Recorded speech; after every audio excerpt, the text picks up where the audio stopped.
third step of source evaluation, we discussed thinking critically about sources. In this last step, we will learn how to think critically about our own biases and perspectives through reflective practice. Reflective practice will help us be aware of our biases and develop habits that are crucial for learning, decision-making, and personal growth. Here's what we can do. The first practice is to pierce the filter bubble. The filter bubble describes a situation when algorithms of search engines or social media personalize our online experience. They tend to push the content based on what we already know and believe. So, over time, we may live in an information habitat that surrounds us with similar views and shelters us from opposing beliefs. To get out of the filter bubble, we have to intentionally search for different perspectives rather than rely on the information delivered to us. We can use relatively neutral search terms such as pros and cons of solar energy to find articles discussing both sides. Comparatively, if we search for the benefits of solar energy, we are more likely to find articles that are reporting positive aspects and miss the articles like this one from the National Geographic. How green are those solar panels really? When the search results lead us to the positive side of the story, we can add negative keywords such as concerns, disadvantages, drawbacks, challenges, or negative effects to get to the other side of the story. Conversely, when the search results lead us to the negative side, we can add positive keywords such as benefits, advantages, developments, or positive impacts to find the other side of the story. We can also ask opposite questions.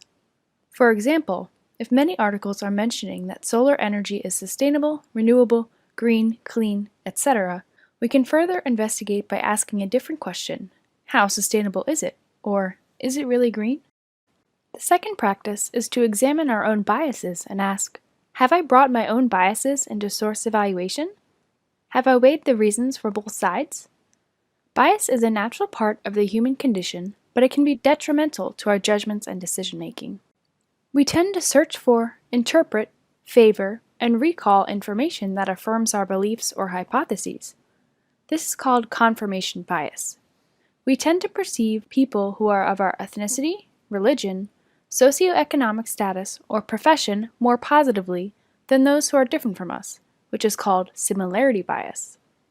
Anchoring bias is the tendency to rely too heavily on an anchor, one piece of information over another, when making decisions. Usually, we anchor into the first piece of information or the dominant side to an issue. When doing online searches, we need to be aware of the anchoring bias formed from reading the first article we find, or from the dominating perspective we encounter, which is perhaps because they are more available or because the search term we use retrieves many articles with the same views. Remember we looked into whether screen time is bad for kids? When we put the phrase screen time bad for kids into the search engine, we first find the article, What Does Too Much Screen Time Do to Kids' Brains?, which informs us of the adverse impact of screen time on preteens and teenagers. When we scroll down, we will find other articles talking about the negative effects of screen time listed as top results. We may form the anchoring bias that screen time is bad for kids. To break this anchoring bias, we need to browse further down the search result list to identify different perspectives. You may then find the article, Is Screen Time Really Bad for Kids?, from New York Times, and Why Not All Screen Time is the Same for Children, from BBC. We can use a relatively neutral search term such as screen time and kids to find articles possibly examining different aspects of the issue, or add positive search terms such as benefit to get the other side of the story. As we mentioned in the previous video, lateral reading, consulting multiple sources with different perspectives, can help us limit biases and form more objective points of view. In addition, using neutral search terms can help us reduce biased search results or broaden the search scope. For example, we can search for population growth instead of overpopulation to avoid negative implications and reduce the biased results, and climate change instead of global warming to get more neutral and broader search results. For the third aspect of reflective practice, we need to climb down the ladder of inference. Human beings have a mental tendency of jumping up the ladder of inference. From observing and selecting the information available to forming beliefs, we may not be consciously aware, but we tend to take leaps of abstraction and jump to conclusions. We can climb down the ladder of inference by asking, have I added personal or cultural meaning to understand the content? Are my assumptions or prior knowledge questionable? Have I come to the conclusion too quickly? For example, if I am being asked, do you support the raise of the federal minimum wage from $7.25 per hour to $15 per hour? I may quickly form my opinions and say yes. Let's put it into slow motion and examine what happened in my mind. I have an abundance of information related to this topic that is accumulated from my prior experience or knowledge that I get from classes, the news, social media, etc. When asked this question, my mind works quickly to select related data. My personal experience as a part-time worker at a local store comes in. So, my interpretation is that I will have more income and every worker who has a minimum wage will benefit from it as well. So, it makes sense that I support the increase in the federal minimum wage to $15 per hour.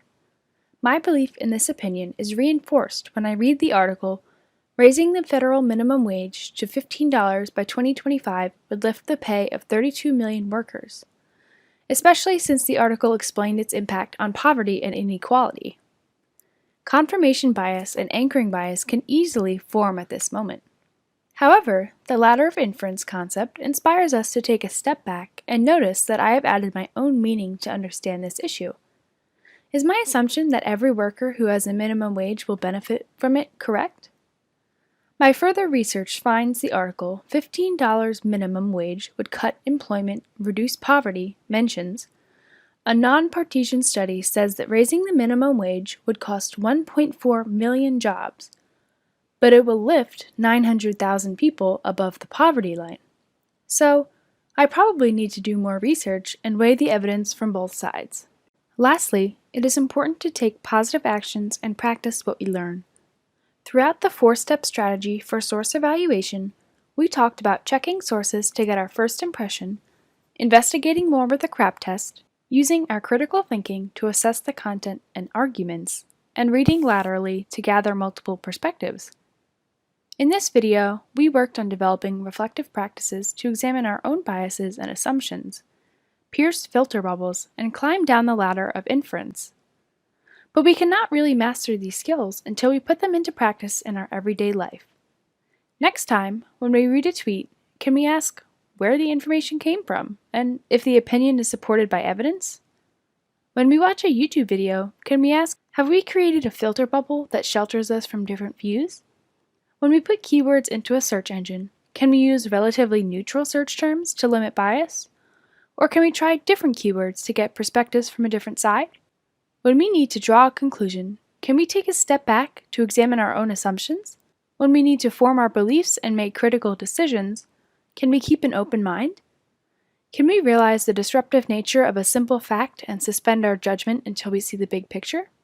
Hopefully, this reflective practice will help us develop habits that are crucial for learning, decision-making, and personal growth.